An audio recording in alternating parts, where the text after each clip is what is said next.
सदगुरु कबीर देव अपने साखी से इशारा करते हैं, बहुत अच्छा से इस जीव को समझा रहे हैं। साधु सती और सुरमा इनका मति अगाध। साती साधु और सुरमा इनका मति अगाध। आशा छोड़े देह का, आशा छोड़े देह का, तीन में अधिक साध, तीन में अधिक साध का सती साधु और सुरमा। सती के विषय में कहते सती प्रथा पहले था जो कि पति के संग में अग्नि में कूद जाती थी। सुरमा कहते जो युद्ध पर उतरते हैं वह पीछे मुड़ता नहीं, वह एक ही आशा रहता है, दुश्मन की मारना या मरना। और साधु उसी प्रकार से साधु का भी देह का आशा नहीं रहते और वह अपने सत्कर्म में रात और दिन लगे रहते, चाहे जंगल में है या पहाड़ में है या गुफाओं में है या मठ है या मंदिर में, वह लगे रहते हैं। यह तीनों की जो मति है अगाध है, सदगुरु कबीर देव ने कहती। और आज बहुत से साधुओं ने टिप्पणी करती, वो कितने पढ़े लिखे हैं, कब एमए पीएचडी किया, कब शास्त्री किया, उसको तो संस्कृत बोलने के लिए भी नहीं जानते, उनको तो संस्कृत का भाषा क्या वो भी पता नहीं है। ऐसे ऐसे वह साधु पर टीका और टिप्पणी करते हैं।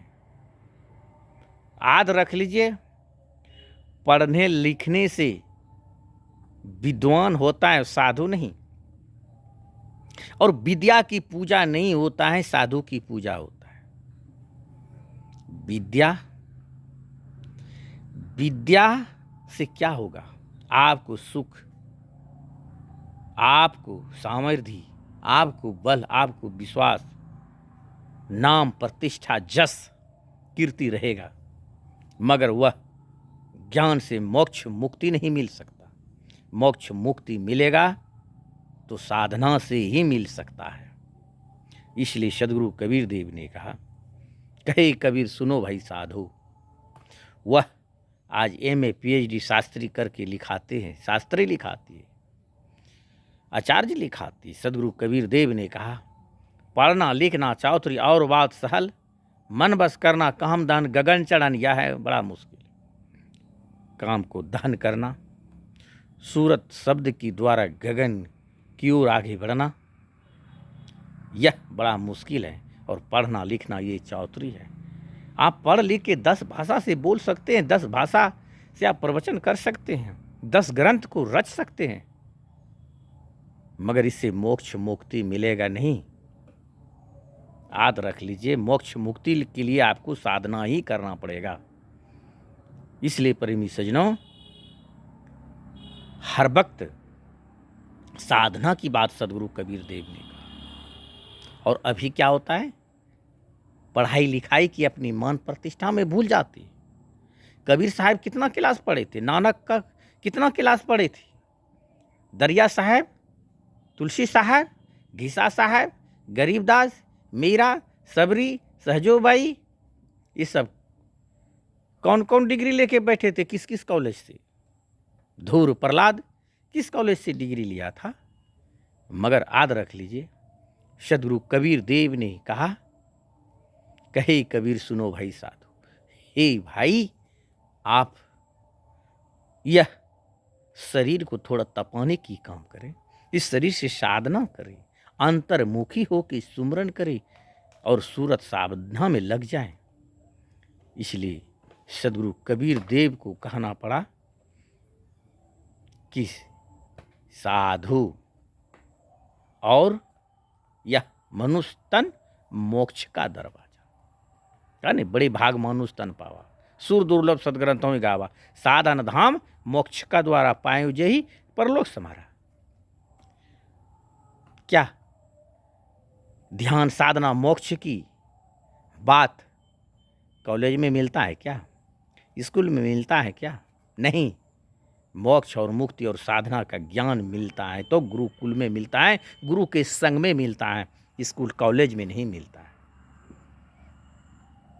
इसलिए प्रेमी सज्जनों, हम सबको साधु की संग करना है, और साधु की संग में साधना करना है, अपना सतनाम का जाप करना है और मानव का सेवा करना है, प्राणी मात्र पर दया करना है। यह सबसे बड़ी पूजा है। इसलिए सद्गुरु कबीर देव को कहना क्या कहा फिर, ये तीनों उल्टा चले, साधु सती और सूर, जग में हंसी होएगा, मुख में रहे ना नूर।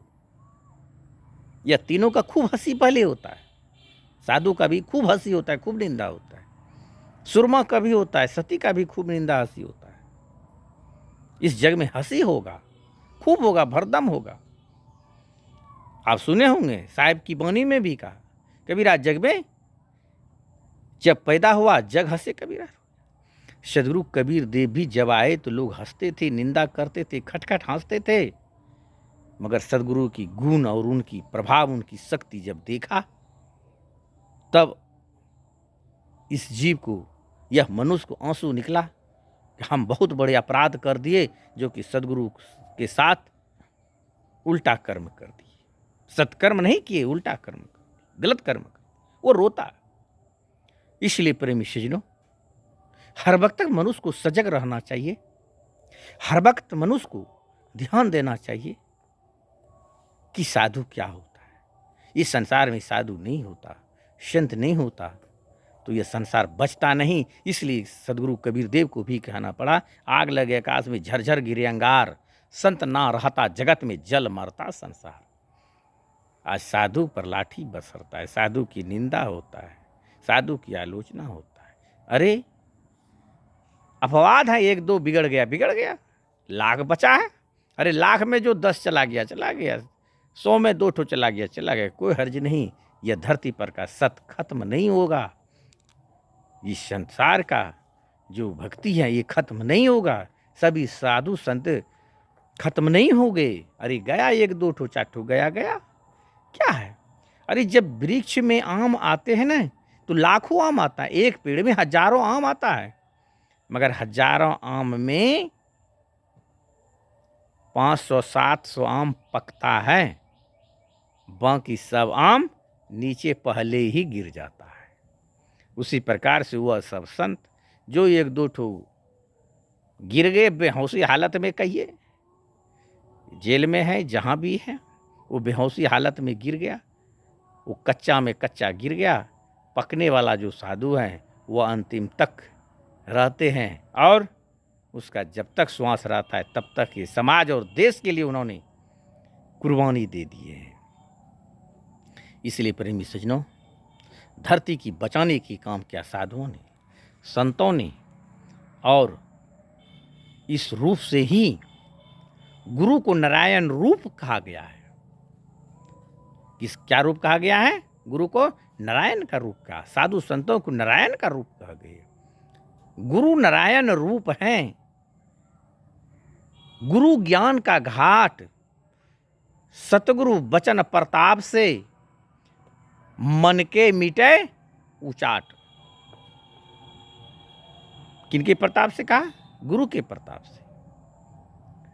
इसलिए गुरु, साधु, संत इस संसार में एक नारायण का रूप है। नारायण था ईश्वर, गॉड, वह सत्य नारायण, वह सत्य ईश्वर। मगर कोई पारखी संत कहते हैं कुछ नहीं है। कबीर पंथ से निकल के ही कबीर साहब के ही नाम से रोटी खाते हैं, कबीर साहब के नाम से माला पहनते हैं, कबीर पंथी कहलाते हैं, कबीर साहब का निंदा करते हैं, ईश्वर गॉड का निंदा करते हैं, राम कृष्ण का निंदा करते हैं, सनातन धर्म का निंदा करते हैं। इसलिए उसे महामूर्ख पारखी से दूर रहे। साहेबानगी सतनाम।